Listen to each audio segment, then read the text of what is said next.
காதல் தன் காலையின் காட்டுதடி நீ வாட்டும் காதல் கண்மணி சோதனை தினம் நேரத்திலே என் மனம் மாற்றலே.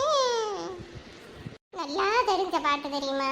எல்லாம் எப்படி மறாவாத போச்சோம். இந்த கழுதை இங்க என்ன பண்ணுது? தரையில கடந்து உருண்டோண்டு இருக்கு. கல்யாண கலை முத்தி போச்சோ. ஏட்டி ஏட்டி மூத்தவளை ஒரு மிதிப்படு வைப்பா. ஹாஸ்டல்ல நிம்மதிக்கு வேண்டி வந்தா கொஞ்ச நேரம் நிம்மதி இருக்க விட மாட்டியா நீ? எப்ப பார்த்தாலும் சல்லு வட்டியா இருக்கு. எல்லா வீட்டுலயும் அப்படிதான். அம்மா மாரும் எப்ப பார்த்தாலும் இப்படி புலம்பி தள்ளியதான் வேலை போல. இதே புலம்பலோட தான் நீ பீச்சர்ல இருப்பட்டி. உனக்கு மொவளோ மொவ நெட்டையோ சத்தியமா நான் இப்படி இருக்கவே மாட்டேன். சாகாத இருந்தா நானும் காணதான் செய்வேன். இப்ப என்ன வேலைன்னு சொல்லி இப்பதான் பாத்திரம் கழுவி அப்போ லைட்டா ரெஸ்ட் எடுக்கலான்னு வந்தா 5-6 பாத்திரம் கழுவி அதுக்கு ஒரு ரெஸ்ட் வேணும்னு சாந்து மண்ணை சமக்க போனேன். ரெஸ்ட் அடிக்காது. எப்ப பார்த்தாலும் ஒரு வேலை செய்யണ്ട உடனே ரெஸ்ட்னு வந்து சவங்கடை கிடைக்கிது வேலை. தின்னா ரெஸ்ட், தூர்னா ரெஸ்ட், கடந்தா ரெஸ்ட், நடந்தா ரெஸ்ட். அப்பப்பா தாங்க முடியலப்பா. இப்ப உள்ளதுகளுக்கு ரோத்தனே. அந்த பண்டு காலத்துல நாங்க இல்ல அப்பா என்ன பல மைல் தூரம் நடக்கணும் விளைக்கெல்லாம்.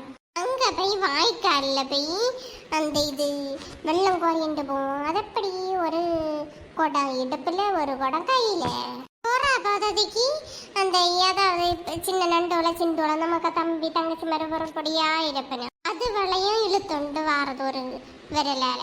இப்ப என்னடா அப்பா என்னம்மா ரீல்ஸ் விடுறது இல்லையோ?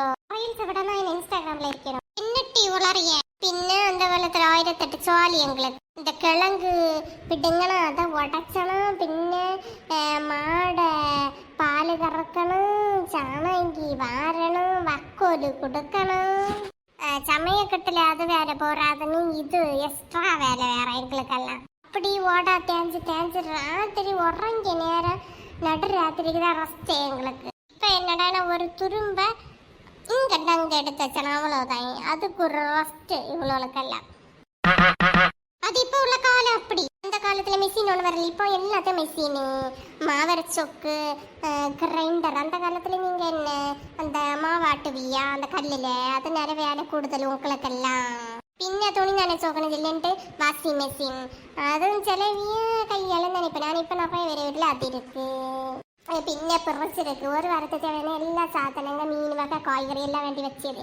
அந்த காலத்தில் நீங்கள் டெய்லி போய் வேண்டி போயிடுவோம் எல்லாத்தாண்டு. அதனால நேரமும் கொடுத்தல் வேலை பழவும் கொடுத்தல்.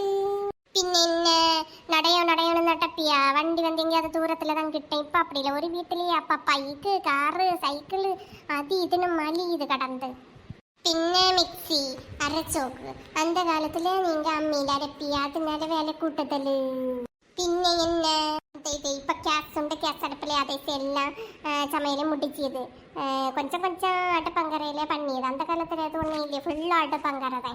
பின்ன இப்போ தரகழுவ மாப்பிங் சும்மா அந்த மாப்பு போட்டு தொடச்சியது. அந்த காலத்துல உங்களுக்கெல்லாம் இப்படி தர இல்லை சாணம் முழுவல். அப்போ சாணம் முழுவக்கே நிறைய நேரம் இழுக்கும். பின்ன இந்த காலத்துல யூரோப்பியன் கக்கூஸ், அந்த காலத்துல இந்தியன் கக்கூஸ். அதுல நேரம் இழுக்கா. இந்தியன் எல்லாம் முட்டு குத்த வச்சிருந்து காலம் வந்து மணிக்கூர் கணக்கில் இருக்கணும். இது வந்து சேர் மாதிரி ஒய்யாரமா இருக்கலாம். அதுலயும் பல பேர் செல்லு நோண்டி போவினேன். கடவுளே ஒன்னையில ஒரு மேடையில கொண்டு விட்டா மதிட்டி பேச்சு போட்டியா பேச்சு தள்ளுவ. பள்ளியில ஆளு வளர்த்த ஊமாங்கொட்ட மாதிரி இருக்கிறது. வீட்டுல என்ன பேச்சு நியாயத்தை தான் சொல்லி. அந்த காலத்துல இந்த காலத்துல அவ்வளவு வித்தியாசம் இருக்கு. அதை நீ புரிஞ்சுக்கோ ஃபர்ஸ்ட். எம்மா இன்னும் சொல்ல போனா சொல்லிண்டே இருக்கலாம். இங்க எனக்கு காத்துல ரத்தம் தமிழும் நீ என்னமோ பண்ணிட்டு போமா. இதுக்கு மேல இப்படி பேயாத பேச்சு போட்டி போல குட்டி இல்லட்ட சாமி. ஆனா உன்ட்டு இளையவதான் நல்ல வாயாடு. நீ கொஞ்சம் பேச்சுல குறவுதான். ஆனா உனக்கு நிறைய மூளை இருக்கு கேட்டியா? எம்மா ஒரு மனுஷனுக்கு ஒரு மூளை தான் உண்டு. அதை செல்லட்டி கலத அறிவு உண்டு. அதனாலதான் அப்போ என்னம்மா அந்த காலத்துக்கும் இந்த காலத்துக்கும் வித்தியாசம் சொல்லியே. உனக்கு காலேஜ்ல பரீட்சைக்கு இந்த மாதிரி கொச்சிங் கேட்டா 10க்கு 10 வேண்டும். நீ அந்த அளவுக்கு அறிவு இருக்கு. எங்க போனாலும் நீ பொழைச்சுப்ப அப்படின்னு இப்ப புரியுது. நடத்தடி நீ நடத்து நல்லா. நான் என் அப்பா மாதிரி நல்ல அறிவு உள்ளவா. அப்போ உனக்கு ரொம்ப நான் என்ன அறிவு கிட்ட மூதேவியா? அறிவி இல்லாத என்ன முட்டாளோ? அது நீ கண்ணாடியை பார்த்து கேட்டுக்கப்பா. என்ன பாய் நாளை பின்ன மாமியார் வீட்டு போகும்போ அவ்வளோட்ட ஒரு வார்த்தை மாதிரி பேசுது. என பாக்கட்டு எல்லாரும் 5 10 4 புதுசுல இருப்பேன். இன்னும் அதுக்கப்புறம் ஏதாவது விஷயத்துல சண்டை வந்து மல்லிகட்ட தான் செய்வனும். உடனே நீலி கண்ணீர் வடிச்சோண்டு இங்க வந்துடணும். காலை வெட்டி முரசுப்படுவேன். என்ன சண்டை வந்தாலும் நீயாச்சும் உன மாமியாராச்சு, இடையில நாங்க இல்ல. இப்பவே சொல்லியாச்சா? அது சரி, அது அப்ப பாத்துக்கலாம். வெட்டி நீ உன மாமியார விப்ப, நீ பேசிய பேச்சுக்கலாம். என்ன நடக்க போகுதுப்பா? கொஞ்சம் இந்த பேச்சு திறனை குறைச்ச பாரு. நான் காணாண்ட ஓகே, அங்க அப்படி நடக்காது. நீ நியாயத்தை பேசினாலும் அவிய உன்னை வாயோடி திமுரு பிடிச்சவனு தான் சொல்லுவணும். அதான் இந்த உலகம். நீ நல்லா பேச கத்துக்கிட்ட முடியோ? நீ பேயண்டே கடை வேலையில நீல செஞ்சு தருவேன் நான் போட்டு. எனக்கு பேச்சு தரணும் மேல. நான் ஆஃப் ஆக்கிட்டு நீ லைட்டா ஓய்வெடுப்பா.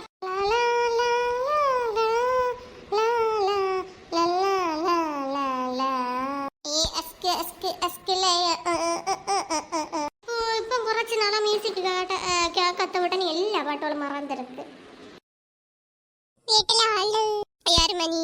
இந்த தெருவுல அஞ்சாத்த வீடு புதுசா குடி வந்திருக்கியோ. பாலு காய்ச்ச சீனி தெரியுங்களா? எந்த ஏரியா நீங்க? திருச்சூர். தமிழ் நல்லா பேசியே. தமிழ் என்ன பிடிச்ச தமிழ் தான் பேசுவேன். எனக்கு அம்மா தான் மலையாளம் பேசும். ரவுண்ட் பீஸ் போனி டைல் எல்லாம் போட்டு இந்த குட்டி ஸ்டைல்லாம் இருக்கு. பொந்து பொந்தா புட்டு வச்சிருக்க கண்ணையெல்லாம் கையில் வாங்கி விட்டு இப்ப நல்லா. சரி, எடுத்துட்டு வாரேன். டீ கொண்டு வரணும் போல. ஐயோ ஆண்டி, எனக்கு காஃபி வேண்டாம். அம்மா, இது காபி இல்ல, இந்த கப்புக்குள்ளதான் சீனி இருக்கு.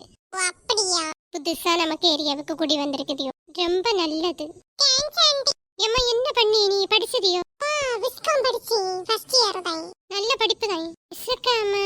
ஏதோ புதிய படிப்பு போல. சரிம்மா. சரி வாரேன் ஆண்டி. இந்த வீட்டுல தானே ஒரு குண்டங்கள் உண்டு. அது எனக்கு புருஷன் தான். நல்ல டைப், நல்லா சிரிச்சு சிரிச்சு பேசுவாரு. அதுக்குள்ள பேசிட்டாரா? எனக்கு அம்மா நல்லா பேசிச்சு அவர்கிட்ட.